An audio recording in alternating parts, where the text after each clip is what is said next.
cómo calcular el BAN, por lo menos mecánicamente. Ya ustedes desde el curso de matemática financiera ya lo tienen que haber visto. Bueno, sí lo vieron, ¿verdad? Pero bueno, vamos ahora un poco a la evaluación, el concepto de la evaluación de cada proyecto. Entonces nosotros o las empresas usualmente tienen dos problemas que resolver. El primero es cuál proyecto acepto y cuál proyecto no acepto, ¿verdad? Entonces, ya habíamos dicho algo más o menos así. Bueno, los que estén en línea con mi estrategia debería aceptarlos, primero. Y segundo, que me agreguen un valor económico a la empresa, es decir, que tengan un BAN mayor que 0. Y entonces, pues con ese filtro ya yo sé cuáles digo que sí y cuáles digo que no, ¿verdad? El segundo problema a resolver es que muchas veces tenemos varias ideas, varios proyectos, pero no tenemos tanto dinero. Recuerden el problema económico. El problema económico es, hay muchas necesidades, pero los recursos son limitados, ¿verdad? No tenemos, tenemos necesidades ilimitadas y recursos limitados. Entonces, si yo tengo, si yo tuviera un montón de dinero, es decir, si tuviera recursos ilimitados, solo tengo que preocuparme por cuál proyecto acepto y cuál no acepto, ¿verdad? Pero si los recursos son limitados, ahí está mal, no es ilimitado. Si los recursos son limitados, hay que hacer una jerarquización. Y entonces es como, creo que yo en algún momento les dije, es como que viniera el sábado, que ya no estuviéramos en pandemia y a mí me invitan a 2 fiestas a la misma hora. Entonces yo tengo que decidir a cuál de las 2 voy, ¿verdad? O si voy a las 2, cuánto tiempo voy a una y cuánto tiempo voy a la otra. Usualmente a cuál voy o a cuál no voy. Bueno, en este caso es, ¿y cuál proyecto ejecuto primero y cuál proyecto ejecuto después? Entonces el análisis o la evaluación me ayuda a esto. Vamos a ver 4 herramientas. La primera es el periodo de recuperación. La herramienta del periodo de recuperación se basa en que los empresarios y la gente en general, tal vez antes era más evidente, ahora menos, pero el dicho es mejor el dinero en la bolsa que fuera de la bolsa, ¿verdad? Entonces, cuando son superavitarios, cuando una persona o una empresa tiene recursos, es un superavitario, ¿verdad? Le sobra dinero, tiene que tomar una decisión en dónde invertirlo, ¿ok? Eso, la inversión es deshacerse temporalmente del efectivo para que me regrese más efectivo en el futuro, ¿verdad? En el curso que lleven de mercados bursátiles vamos a ver que la intención de abstenerse del consumo presente es con fin de aumentar el consumo futuro. Pero entonces los empresarios valoran mucho el concepto de si yo saco dinero de mi bolsillo, ¿en cuánto tiempo regresará? ¿Verdad? Y entonces lo que piensan es en cuánto tiempo va a recuperarse la inversión inicial, la cantidad de dinero que ellos están poniendo. Entonces la recuperación inicial conceptualmente es, perdona, el periodo de recuperación conceptualmente es la inversión inicial, y en este caso la inversión inicial tenemos que pensar que es el flujo negativo del año 1 y eventualmente podrían ser flujos negativos del año 0, la inversión inicial del año 0, un flujo negativo del año 0 podría ser un flujo negativo también del año 1, del año 2, del año 3, ¿ok? Lógicamente una empresa nueva que tenga un flujo negativo del año 1, en el año 1 muere, porque si no tiene efectivo simplemente no va a poder operar. Pero una empresa que está en marcha y que está viendo eventualmente, por aparte, el flujo de caja incremental de un proyecto en particular, puede ser que el flujo le consuma recursos adicionales en el año 1, en el año 2, ¿verdad? Y después se vuelve con ingresos incrementales sustantivos que compensan todo, ¿verdad?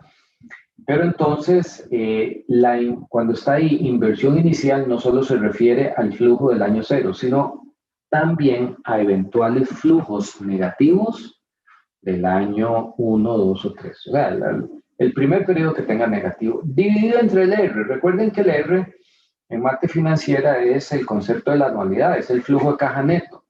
Claro, esta fórmula es como si todos los R fueran iguales. Y la realidad es que no necesariamente es así. Veamos el siguiente ejemplo. Digamos que yo tengo una inversión inicial de 37,500 y tengo los flujos netos del año 1, 2, 3 y 4 en 15,000.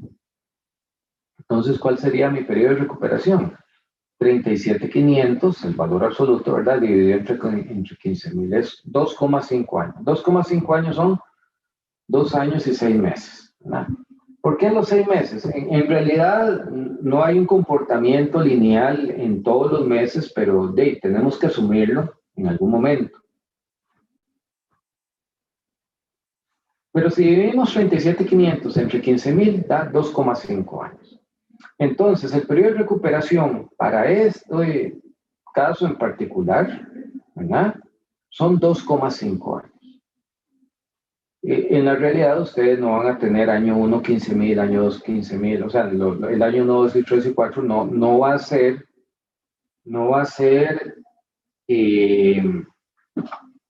¿cómo se llama? Idéntico el flujo de cada uno de los años. Entonces, pues, más que una fórmula, hay que calcularlo, digamos que a pata, ¿verdad? Pero bueno, veamos la siguiente. Vean esta situación.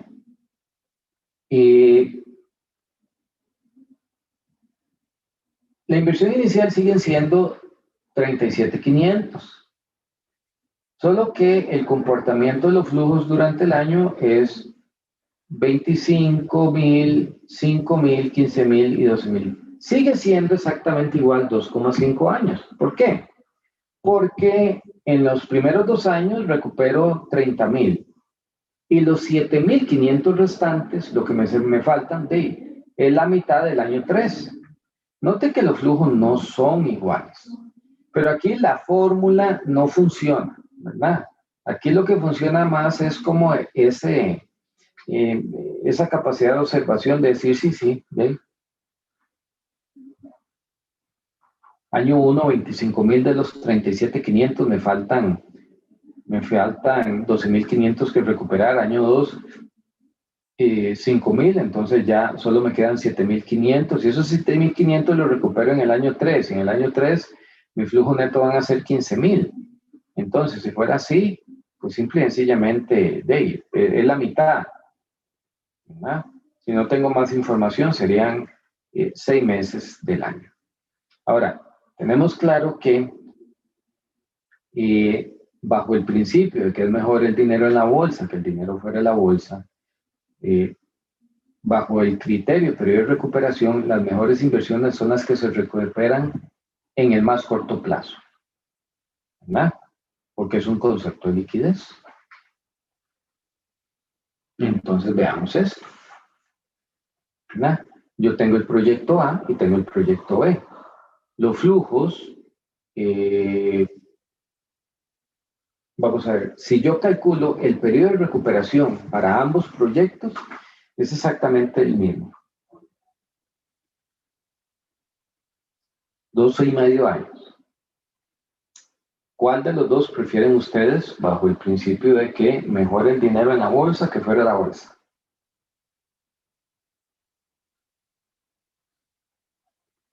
El A. Lógico, ¿verdad que sí? Muy bien, porque es cuando estás recuperando un monto mayor en el año 1. Entonces, de lo que estamos hablando, ¿verdad? Entre más rápido regrese el dinero, mejor. ¿Ok? Ahora, esto es más o menos sencillo, ¿verdad? Sin embargo, hay 3 limitaciones que tiene el método. El más importante es que no considera en qué momento están los flujos de caja. Es decir, no considera el valor del dinero en el tiempo.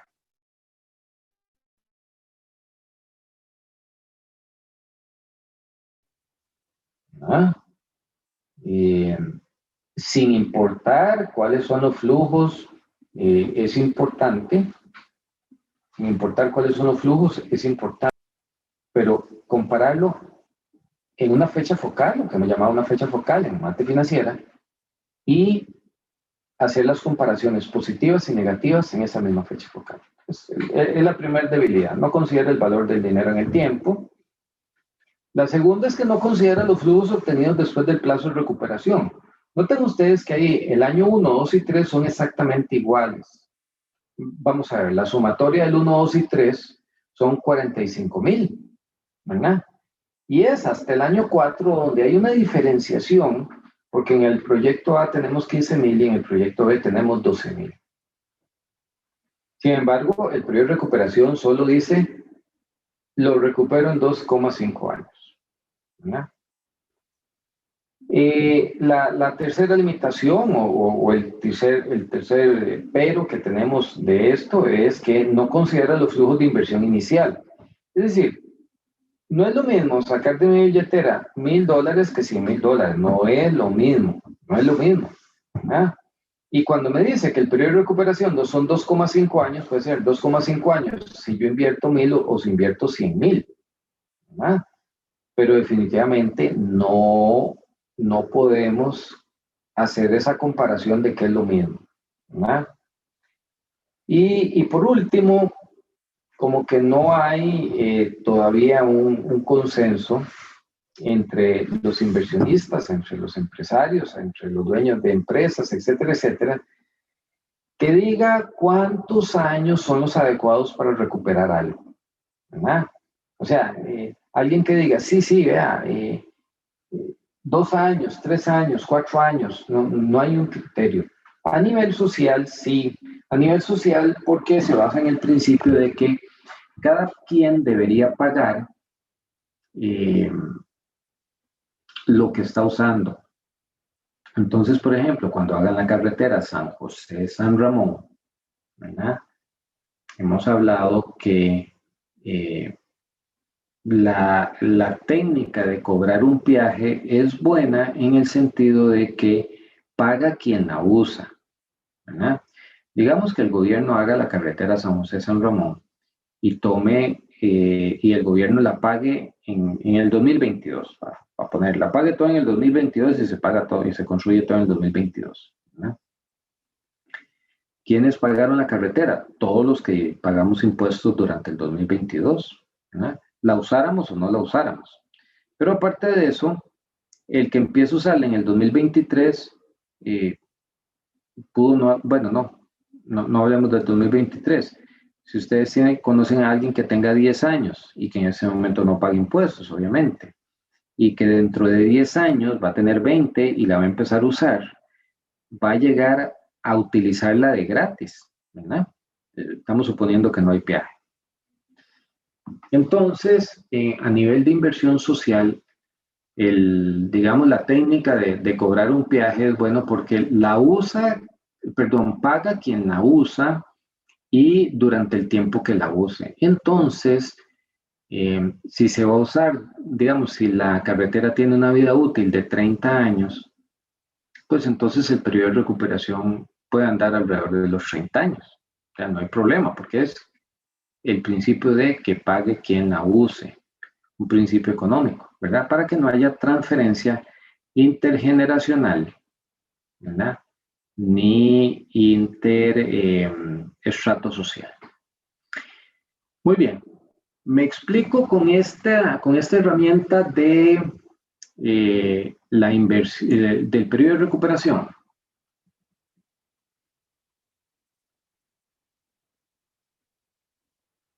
¿Hay alguna duda? Sí, todo bien, Nada más profe. voy a...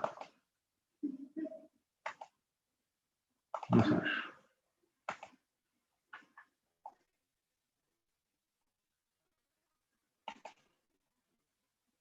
¿Están viendo el Excel? Sí, profe. Muchas gracias. Por algún tema, yo ahora sí. Entonces, vean, ¿qué es lo que estoy haciéndole aquí? Yo digo, bueno, yo invertí, vamos a ponerle aquí tiempo, recuperación. ¿No? Entonces yo digo, ok, yo invertí 3.820.000. Al primer año habré recuperado 3.316.000. Todavía me faltan por recuperar 104. O sea, el tiempo de recuperación, el periodo de recuperación es mayor a un año. Y con solo ver esto, ya sé que es mayor, perdón, es entre un año y 2 años, porque recuerden que este flujo ocurre al final del año 2. Yo puedo ponerme un poco fino y decir, bueno, si yo saco un doceavo, de los 2.300.000, me van a ingresar 194.000 aproximadamente por mes, ¿verdad? Entonces yo puedo afirmar aquí, cuando yo vengo y digo esto más eso, ya más bien se convierte en positivo. Entonces yo podría decir que el periodo de recuperación es un año y un mes. También me puedo poner y hacerlo por día, ¿verdad? Pero la intención es decirle aquí aproximadamente, no, vean, yo en un año y un mes me regresa la inversión. ¿Estamos bien con esto?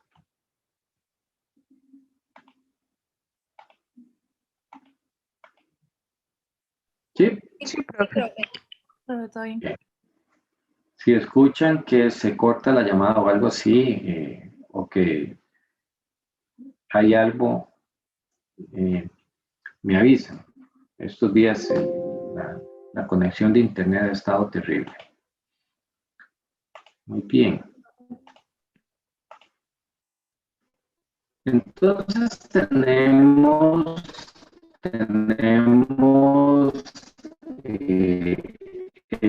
como primera herramienta la periodo. Profe, no sé si es, bueno, sí, no solo a mí.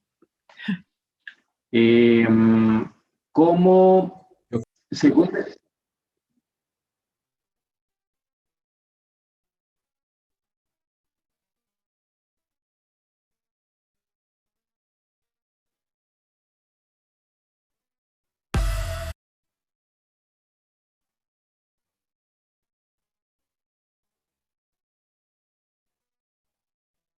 No, a mí No, también. tampoco A mí escucho. estoy igual.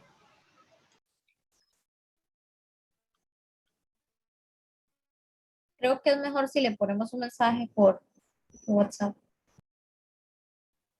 sí, me escuchan mejor ahora. No, pero yo sigo escuchándole cortado, profe. Dígame si me escuchan mejor.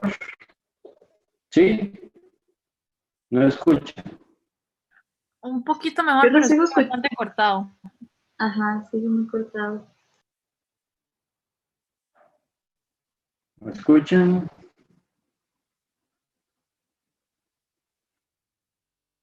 Profe,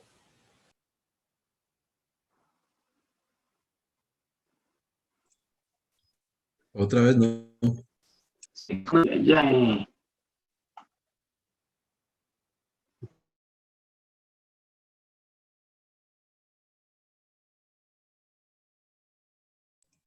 Y se marchó. y ahora sí se fue.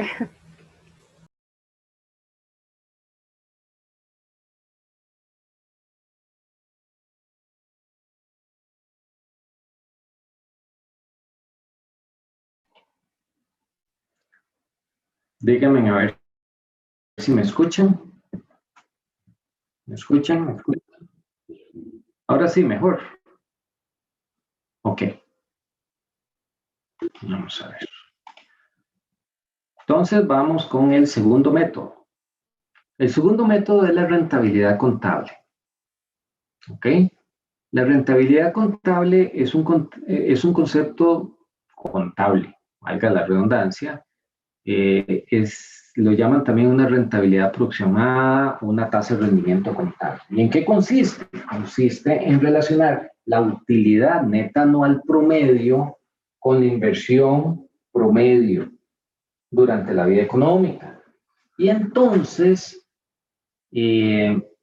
utilizamos los estados de resultados. Ya hemos visto que los estados de resultados no son muy buenos porque tienen alguna información adicional que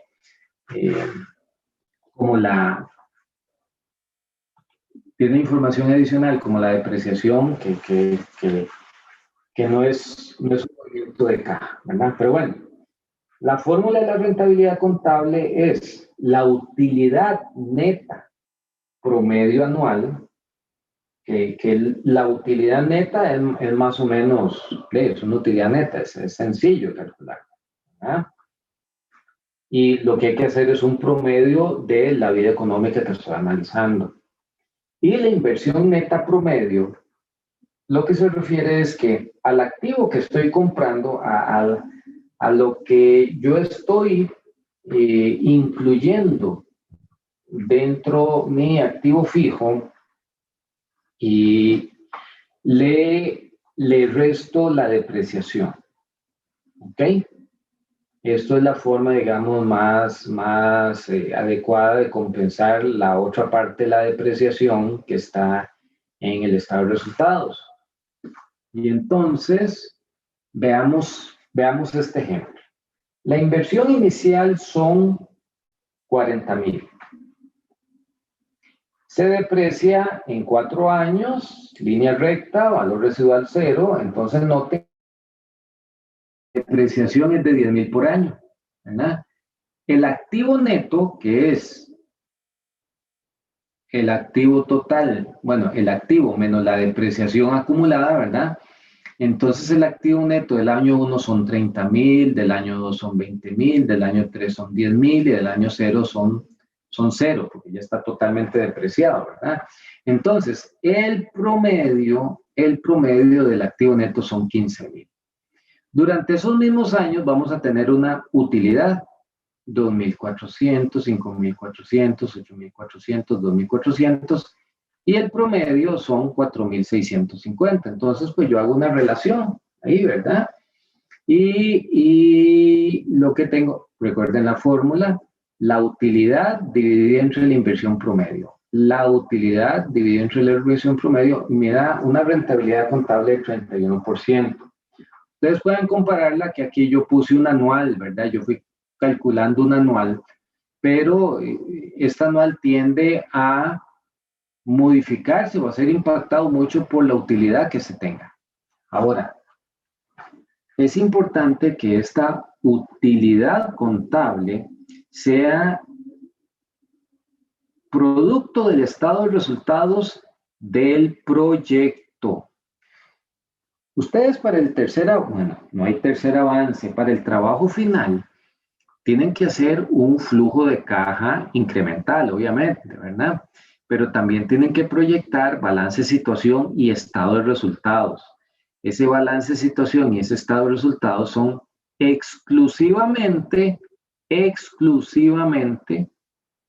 de el proyecto que están desarrollando. Por lo tanto, hay que tener cuidado. Bueno, es muy fácil cuando es una empresa totalmente nueva. Si la abro o no la abro, esto sale directamente. Pero si yo utilizara en una empresa en marcha,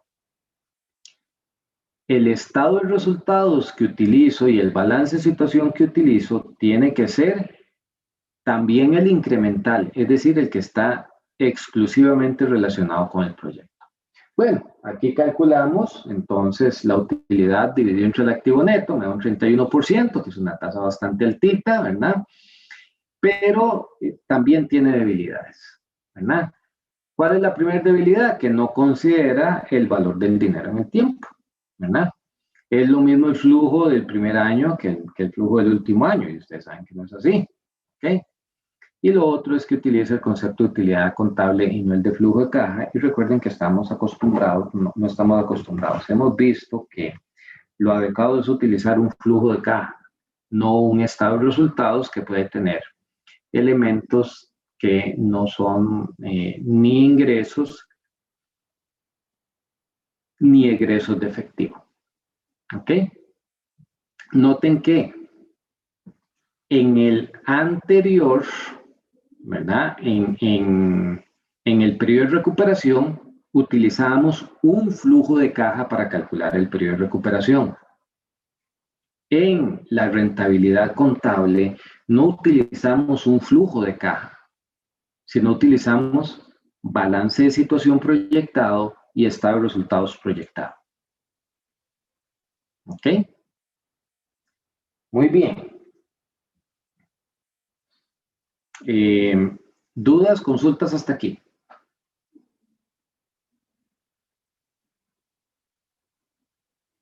Muy bien.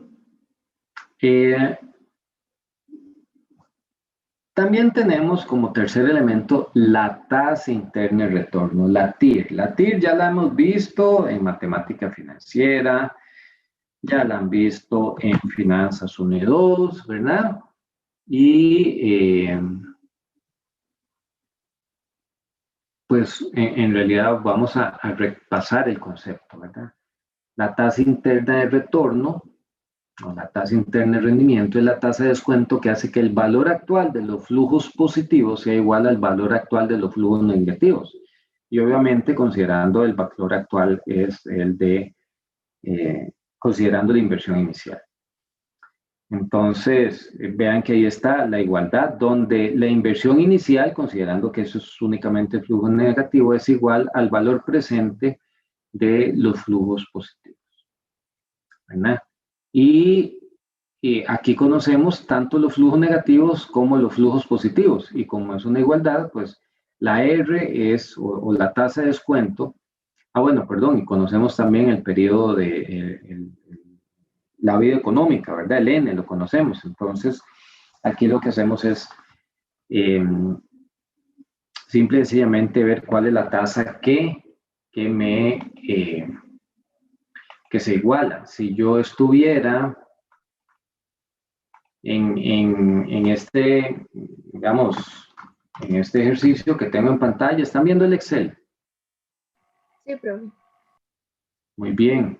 Entonces voy a hacerlo de esta forma. Voy a poner aquí y lo que voy a decir es que la TIR, ¿verdad? Y en este caso, pues pongo todos los valores. Puchis, lo puse mal. Ahora sí. Todos los valores de la vida económica desde el año 1 hasta el último año de la vida económica. Voy a ponerle que es un porcentaje, ¿verdad? Y aquí tenemos una tasa bien alta, de una tasa interna de retorno del 107%, ¿verdad? Eso es lo que quiere decir que si yo descuento 3.316.000, considerando que es a un año y a esta tasa, más 2.324.000, considerando 2 años y esta tasa, más 7.180.000, considerando 3 años y esta tasa, y 8.496.000, considerando 4 años y esta tasa, va a ser exactamente igual a 3.420.000, que es el flujo negativo, ¿verdad? Y aquí la regla de decisión lo que dice es si la tasa interna de retorno, vamos a ver, hay un concepto que vamos a ver más adelante, el costo de capital promedio ponderado, ¿verdad? Vamos a ver, el costo de capital promedio ponderado es lo que yo espero por invertir en mi empresa o en la empresa en particular, y lo que yo espero invertir en la empresa en particular también depende de los riesgos que yo quiera estar asumiendo, ¿verdad? Si es un negocio muy estable, muy seguro, entonces, y los riesgos son muy poquiticos, probablemente me premie muy poco, ¿verdad? Pero si los riesgos son muy grandes, probablemente yo pido una tasa más grande. Entonces, si la tasa, voy a poner aquí, digamos que la tasa de capital sea del 24%, que yo la calcule en un 24%, ¿verdad? Si la TIR es mayor que el costo de capital promedio ponderado, pues yo debería hacer el proyecto, ¿verdad? Y si es menor, no lo debería hacer. Eso es algo que ustedes ya han visto en otros cursos. ¿Ok? Muy bien. ¿Dudas y consultas hasta aquí?